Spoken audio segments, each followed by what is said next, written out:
서울살이가 몇 달쯤 이어지자 제 몸은 분식집 일에 익숙해졌습니다. 새벽에 일어나 물을 썰고 국수를 삶고 손님들의 욕설에도 고개 숙이며 그릇을 닦았습니다. 아이는 창고 한쪽에 놓인 바구니에서 잠들어 있곤 했습니다. 작은 몸짓으로 발을 허우적거리다가도 제 목소리만 들리면 곧 잦아들었습니다. 말순 아줌마는 여전히 묻지 않았습니다. 다만 때때로 제 손등에 굳은 살을 보며 말했습니다. 참 억세게도 산다. 근데 그 힘, 괜히 얻은 게 아니지. 저는 대답하지 못했습니다. 그 힘이 사실은 지옥에서 나온 것이란 말을 할 수 없었으니까요. 그러나 세상은 언제나 고요하지 않았습니다. 어느 날 저녁, 가게에 술에 취한 남자들이 들어왔습니다. 시끄럽게 국수를 시켜놓고는 저를 힐끗힐끗 훑어보았습니다. 저 계집애 나이 몇이나 됐을까? 애까지 달고 있잖아. 그래도 얼굴은 반반하네. 저는 고개를 숙이고 그릇만 치웠습니다. 그들의 웃음소리는 칼날 같았습니다. 그 순간 제가 떠나온 집의 기운이 다시 느껴졌습니다. 아버지의 무거운 발소리, 오빠 태수의 음울한 눈빛, 몸이 굳어 서 있자 말순 아줌마가 주방에서 나와 소리쳤습니다. 여긴 밥집이지 술집이 아니야. 시끄럽게 굴 거면 나가. 남자들은 욕을 하며 자리를 박차고 일어났습니다. 가게 문을 박차고 나간 뒤에도 제 몸은 오랫동안 떨렸습니다. 그날 밤, 저는 아이를 안고 속삭였습니다. 구린 여전히 쫓기고 있어. 어디를 가든 그림자는 따라와. 며칠 뒤에는 더 큰 사건이 닥쳤습니다. 서울역 주변에는 떠돌이 청년들이 많았습니다. 일을 구하지 못해 거리를 배회하는 이들, 작은 절도로 하루를 버티는 이들. 어느 밤, 창고 문을 열자 낯선 남자가 그 안에 앉아 있었습니다. 눈빛은 굶주린 짐승 같았습니다. 돈 좀 내놔. 안 그러면 얘한테 무슨 일 생길지 몰라? 제 심장은 얼어붙었습니다. 손에 쥔 건 아이가 누운 얇은 담요뿐. 그때 가게 앞을 지키던 신문갑 한 대의 정우 아저씨가 소리를 지르며 달려왔습니다. 야, 썩 꺼져라. 여긴 내 구역이다. 남자는 욕을 퍼붓다 도망쳤습니다. 저는 다리에 힘이 풀려 주저앉았습니다. 정우 아저씨는 제 어깨를 잡고 말했습니다. 미호가, 이 동네는 오래 있으면 안 된다. 역 아픈 약한 사람만 잡아먹는 동네야. 그 말은 진심이었습니다. 저도 이미 알고 있었습니다. 창고는 더 이상 안전하지 않았습니다. 문제는 아이였습니다. 열이 잦아지고 기침이 길게 이어졌습니다. 겨울바람이 스며드는 창고는 아이에게 독이었습니다. 이 아이, 이렇게 두면 안 돼. 말순 아줌마가 다급히 말했습니다. 내가 아는 교회가 있어. 고아원도 운영하는데 원장님이 좋은 분이야. 너랑 애를 같이 받아줄지도 몰라. 그 순간 제 마음은 흔들렸습니다. 하지만 동시에 두려웠습니다. 혹시 아이를 빼앗기면 어쩌지? 다시는 만날 수 없게 되면? 밤새도록 아이의 이마를 짚으며 고민했습니다. 아이의 숨결은 약했고 손발은 얼음처럼 차가웠습니다. 저는 울면서 속삭였습니다. 미안해. 엄마가 아직 널 지킬 힘이 부족하구나. 며칠 뒤 저는 아줌마와 함께 교회를 찾았습니다. 회색 담장 안의 건물은 낯설었지만 따뜻했습니다. 안에서 나오는 찬송가 소리가 묘하게 위로가 되었습니다. 원장은 인자한 얼굴의 중년 여성이었습니다. 제 이야기를 다 듣지는 않았지만 눈빛만으로 많은 것을 알아차린 듯 했습니다. 여기선 먹을 것도 있고 아이도 돌봐줄 수 있어. 네가 원한다면 함께 머물러도 된다. 저는 눈물이 흘렀습니다. 그러나 마음 한쪽은 여전히 흔들렸습니다. 세상은 언제나 빼앗는 쪽이 강했으니까요. 그 무렵 또 다른 인연이 다가왔습니다. 교회에서 봉사를 하던 박명자 언니라는 20살 아가씨였습니다. 그녀는 제 또래였지만 서울에서 나고 자란 덕에 훨씬 당차 보였습니다. 미옥 씨, 겁내지 마요. 여기선 누구도 아이를 빼앗지 않아요. 정말 믿을 수 있을까요? 믿으세요. 다만 너무 오래 숨어만 있으면 세상은 더 무섭게 보여요. 명자 언니는 저를 자주 도왔습니다. 글을 함께 배우고 장에 가서 장작이나 쌀을 나를 때도 옆에 있어 주었습니다. 그녀는 마치 잃어버린 언니 같았습니다. 하지만 마음 깊숙한 곳의 두려움은 쉽게 사라지지 않았습니다. 어느 밤 아이를 안고 잠이 들었을 때 꿈을 꾸었습니다. 오빠 태수가 문을 박차고 들어와 제 아이를 빼앗아가는 꿈이었습니다. 이건 내 아들이다. 그는 웃으며 말했습니다. 저는 몸부림쳤지만 목소리는 나오지 않았습니다. 눈물이 흘러 깨어났을 때 아이는 제 품에서 잠들어 있었습니다. 저는 떨리는 목소리로 속삭였습니다. 안 돼. 아무도 널 빼앗아갈 순 없어. 내가 목숨 걸고 지킬 거야.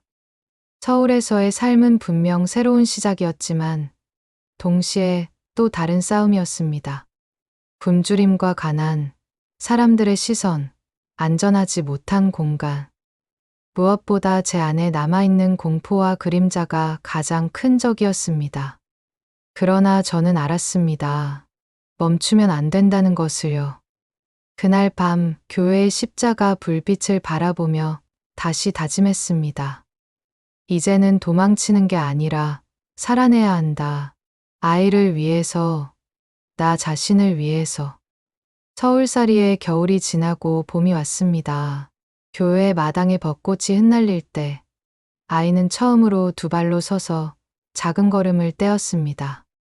삐걱거리며 앞으로 나아가는 모습은 제 마음의 불씨를 지폈습니다. 저 아이가 앞으로 걸을 세상은 내가 지켜야 한다. 교회는 제게 임시의 피난처였지만 오래 머물 수 있는 곳은 아니었습니다. 아이를 위한 공간을 마련하고 싶었습니다. 저 자신만의 터전, 누가 빼앗을 수 없는 작은 집을 갖고 싶었습니다. 그 무렵 말순 아줌마가 다시 손을 내밀었습니다. 미호가 가게 일을 더 해보지 않겠니? 내가 늙어서 힘이 딸린다. 네가 국수를 삶고 손님을 챙기면 네 몫을 떼어줄게. 저는 흔쾌히 받아들였습니다. 교회와 분식집을 오가며 아이는 명자 언니에게 맡기기도 했습니다. 그렇게 조금씩 돈을 모았습니다. 하루벌이는 적었지만 하루하루가 쌓여갔습니다. 손에 쥔 지폐 몇 장은 제게 세상에서 가장 큰 보물이었습니다. 정우 아저씨도 도움을 주었습니다. 은행에 넣어둬라. 그냥 보관하면 언젠가 잃는다. 저는 글자를 배우며 저축 통장을 만들었습니다. 이름 석 자가 찍힌 그 종이는 제게 새로운 신분증 같았습니다. 시간은 빠르게 흘렀습니다. 아이는 2살이 되었고 말을 배우기 시작했습니다. 어느 날 작은 입술로 저를 보며 말했습니다. 엄마, 그 한마디는 지난 세월의 고통을 녹여내는 마법 같았습니다. 제 안의 상처가 조금은 봉합되는 듯 했습니다. 그러나 세상은 호락호락하지 않았습니다. 분식집 앞에는 여전히 술 취한 이들이 드나들었고 때로는 저를 향한 추잡한 시선이 느껴졌습니다. 저는 몸을 움츠렸습니다. 그럴 때마다 명자 언니가 말했습니다. 두려움에만 갇히면 너랑 아이는 끝없이 흔들려. 네가 먼저 서야 해. 제가 설 수 있을까요? 이미 서 있잖아. 도망쳐서 여기까지 왔고 지금도 버티고 있잖아. 언니의 말은 제 마음을 일깨웠습니다. 몇 달 뒤 뜻밖의 기회가 찾아왔습니다. 교회 지인의 소개로 근처 봉제 공장에서 일손을 구한다는 소식을 들었습니다.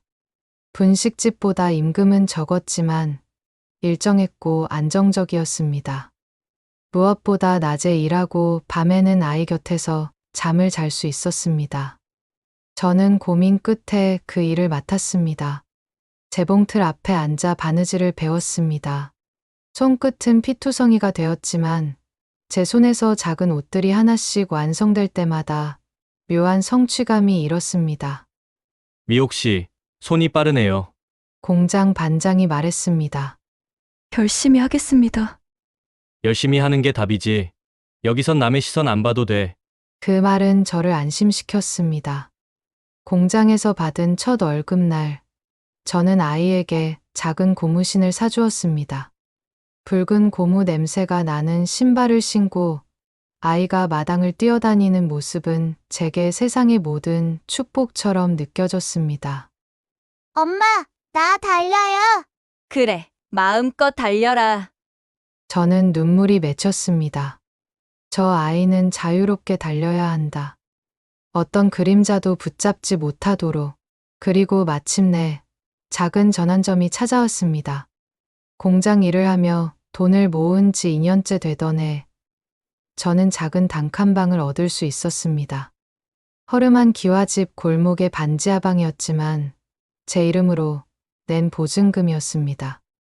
열쇠를 처음 손에 쥐었을 때 손이 떨렸습니다.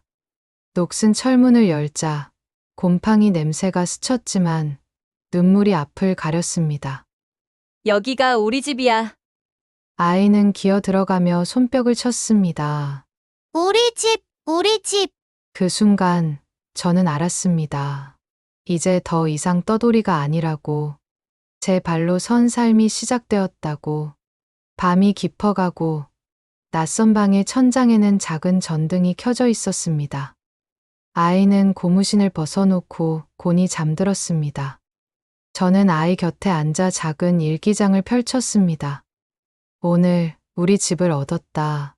이 아이는 이제 지붕 있는 곳에서 자란다. 나는 아직 두렵지만 앞으로는 도망이 아니라 삶을 살아가겠다. 글씨는 삐뚤빼뚤했지만 마음은 단단했습니다. 창밖에서는 봄비가 내렸습니다. 빗방울이 처마 끝에서 똑똑 떨어지는 소리가 들렸습니다. 저는 조용히 창문을 닫으며 속삭였습니다. 이제 시작이야. 진짜 시작. 저의 목소리는 어둠 속에서 오래도록 메아리 쳤습니다. 70을 넘긴 지금, 제 곁에는 자식이 있고 손주들이 있습니다. 아들은 어느새 중년이 되어 든든한 기둥이 되었고, 며느리는 제 딸처럼 따뜻합니다. 손주들은 집안을 뛰어다니며 웃음소리를 가득 채웁니다. 내일은 같이 소풍 가요. 그래, 같이 가자꾸나. 그 소박한 대화 속에서 저는 모든 상처가 아물어가는 것을 느낍니다. 가끔은 손주들이 묻습니다. 할머니, 옛날엔 뭐가 제일 힘들었어요? 저는 잠시 웃으며 대답합니다. 힘들었던 일은 많았지. 하지만 중요한 건 그때를 견뎌냈기 때문에 지금 이렇게 너희를 볼 수 있다는 거란다. 아이들은 그 말만으로도 고개를 끄덕입니다. 굳이 더 깊은 설명은 필요하지 않습니다. 제 삶은 고통으로 시작했지만 끝은 감사로 채워지고 있습니다. 좁은 방에서 울던 어린 소녀가 결국 이렇게 큰 식구들과 둘러앉아 웃고 있다는 사실. 그것만으로도 저는 충분히 복을 받았다고 믿습니다. 저는 오늘 일기의 마지막 장에 이렇게 적었습니다. 나는 살아남았다. 그리고 살아내었다. 상처는 내 안에 있지만 그 상처 위로 새살이 돋아 삶을 지탱해 주었다. 아이는 자라 아버지가 되었고 그 아이의 아이들이 내 곁에서 뛰어논다. 과거는 무겁지만 현재는 가볍다. 이것이 내가 원하던 마지막 삶이다. 창밖에는 봄비가 내리고 벚꽃잎이 흩날립니다. 손주는 마당에서 작은 발로 무릉덩이를 뛰어넘습니다. 그 웃음소리에 제 마음도 젖습니다. 저는 창문을 닫으며 속삭입니다. 이제 나는 괜찮다. 모든 길이 결국 여기로 이어졌다. 저의 삶은 한때 절망이었지만 이제는 희망의 증거가 되었습니다. 상처는 지워지지 않아도 사랑과 시간이 그것을 덮어 주었습니다. 오늘도 저는 손주의 손을 잡고 천천히 걸을 준비가 되어 있습니다. 남은 길이 얼마 남지 않았어도 제 마음은 이미 충만합니다. 그리고 저는 압니다. 이제 마지막까지 평화롭게 웃으며 살아낼 수 있다는 것을요.